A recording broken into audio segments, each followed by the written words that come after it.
Bagaimana Perhapi melihat sektor pertambangan di tahun 2025 di tengah banyaknya ketidakpastian ekonomi global seperti volatilitas harga komoditas, perang di Timur Tengah, geopolitik Timur Tengah yang masih bergejolak, Ukraina, Rusia. Jadi kan supply chain juga sebenarnya masih cukup volatil gitu ya. Seperti apa Anda melihat di tahun ini? Kalau kita melihat dari tren harga di tahun ini, kayaknya tidak ada satupun dari analis yang menyatakan akan naik ya harganya. Jadi ini jadi permasalahan. Karena kita menghadapi situasi geopolitik yang cukup chaos ya. Kita menunggu kebijakan Trump 02 gitu kan. Kalau istilahnya kan Trump 02 gimana kebijakannya.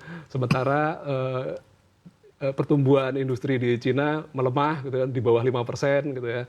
Nah, hal-hal seperti ini kan tentu akan berdampak kepada harga komoditas secara langsung. Dengan demikian otomatis situasi makro dan globalnya belum menunjang gitu untuk ke arah sana. Jadi ya kita berharap pemerintah tidak mengeluarkan lagi kebijakan-kebijakan yang sifatnya menambah beban. Dengan ada yang sekarang aja kita udah cukup challenge-nya cukup besar ya. Apalagi jika ada kebijakan-kebijakan lain yang menambah beban industri. Mungkin itu dari kami. Kalau dari Pak Bambang sendiri seperti apa Pak? Ya, sekarang ini kan dialihkan acuan harga bahan bakar itu dari tadinya fossil fuel pindah ke FAME dari sawit ya. Suatu saat kalau ada gejolak politik terutama, terus bagaimana kalau harga fossil fuelnya meroket lagi, lebih mahal dari FAME? Itu yang problem, karena yang mampu disubsidi oleh BPDPKS itu adalah yang dari sawit kan.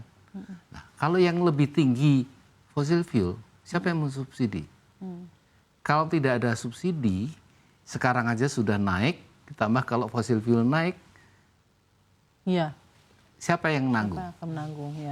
Masa Pertamina yang nanggung atau yang lain-lain Shell, AKR semua suruh nanggung gitu ya. Nah, disinilah yang jadi masalah. Harus siap untuk kondisi kalau ada perubahan geopolitik yang menaikkan harga mendadak. Kita tahu sendirilah namanya fossil fuel itu kan di dunia banyak tergantung perang dan lain-lain. Tahu-tahu kalau meroket harganya bagaimana? 100 sekian dolar, saya nggak tahu deh itu. Itu impact-nya nanti nggak ada yang mampu nanggung. Karena BPDPKS kan tidak menanggung harga fossil fuel dong. Gitu. Nah, di pemerintahan yang baru Bapak Prabowo dan Pak Gibran ini apa harapan yang Anda bisa sampaikan kepada pemerintah secara spesifik mungkin Kementerian SDM dan juga kementerian-kementerian lainnya yang juga berkaitan dengan isu ini Pak Bambang? Ya, tadi juga disinggung Pak Ardi ya. Jadi memang harus hati-hati setiap kali muncul kebijakan yang tujuannya mungkin oke lah menambah kantong pemerintah, ini kas pemerintah ya. Tetapi jangan sampai membebani kita secara tidak langsung, akhirnya kan seluruhnya akan kena, ya kan? Ya seperti DHE saja sampai sekarang masih abu-abu bagaimana solusi terakhirnya. Kemudian di kami itu ada pajak alat berat juga, ya, itu pun kita sudah coba sampaikan usulan-usulan yang jangan sampai ini tidak sesuai dengan undang-undang, gitu ya. Karena dalam banyak hal itu yang tidak sesuai dengan undang-undang. Misalnya acuannya adalah harga pasaran umum gitu. Bagaimana mendapatkan harga pasaran umum? Nggak mudah itu. Kita udah ajukan solusinya ini loh. Usulannya seperti ini gitu ya. Tapi ya memang sampai sekarang belum ada respons yang untuk menanggapin itu gitu. Kalau tetap kita selalu ngajuin usulan kok. Ya, tetap aktif dan proaktif ya menyampaikan hal itu. Kita selalu kasih usulan, solusinya gitu. Feedback-feedbacknya ya semakin ditunggu lebih agresif ya Pak ya dengan proaktifnya yang sudah disampaikan oleh industri dan usaha ya Pak ya. Jadi bentuk-bentuk feedback dari pemerintah yang mendukung apa yang sudah disampaikan pengusaha. Kalau dari Pak Ardi gimana Pak? Yang jelas kami dari industri tambang itu sekarang sudah dalam mode alert ya. Alert dalam artian kita udah melakukan langkah-langkah untuk melakukan efisiensi ya. Karena melihat situasi harga trennya yang udah mulai menurun ya. Jadi teman-teman di pelaku industri tambang banyak yang sudah melakukan kegiatan efisiensi gitu ya. Jadi mengoptimalkan lagi hal-hal yang tidak perlu, meningkatkan produktivitas, mengurangi hal-hal yang mungkin tidak dibutuhkan ya. Jadi itu sudah dilakukan untuk menghadapi kira-kira nanti siapa tahu harga akan terus under pressure.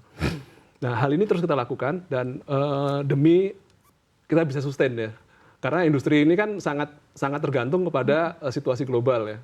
Komoditas tambang adalah komoditas yang sifatnya global, yang diperdagangkan secara internasional gitu ya. Jadi sangat rentan atas isu-isu yang sifatnya geopolitik dan negara-negara superpower tadi seperti Amerika, Cina, India. Nah, ini kita sebagai pelaku industri tambang, kita produsen nikel terbesar, kita eksportir terbesar batu bara, kita juga produsen timah, copper juga. Nah, banyak hal yang kita produksi gitu ya untuk industri tambang.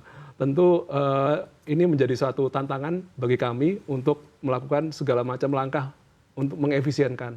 Nah, seperti tadi saya sampaikan sebelumnya bahwa ya kami berharap agar tidak ada lagi peraturan-peraturan lagi yang memberatkan gitu loh. Jadi sebaiknya kita diajak duduk bareng, kita melakukan dialog, apa aja yang bisa kita lakukan untuk mensupport pemerintah. Karena kan saat ini dengan pemerintah yang baru kan ada program-program dari pemerintah untuk swasembada energi dan swasembada pangan ya, dan melanjutkan hilirisasi.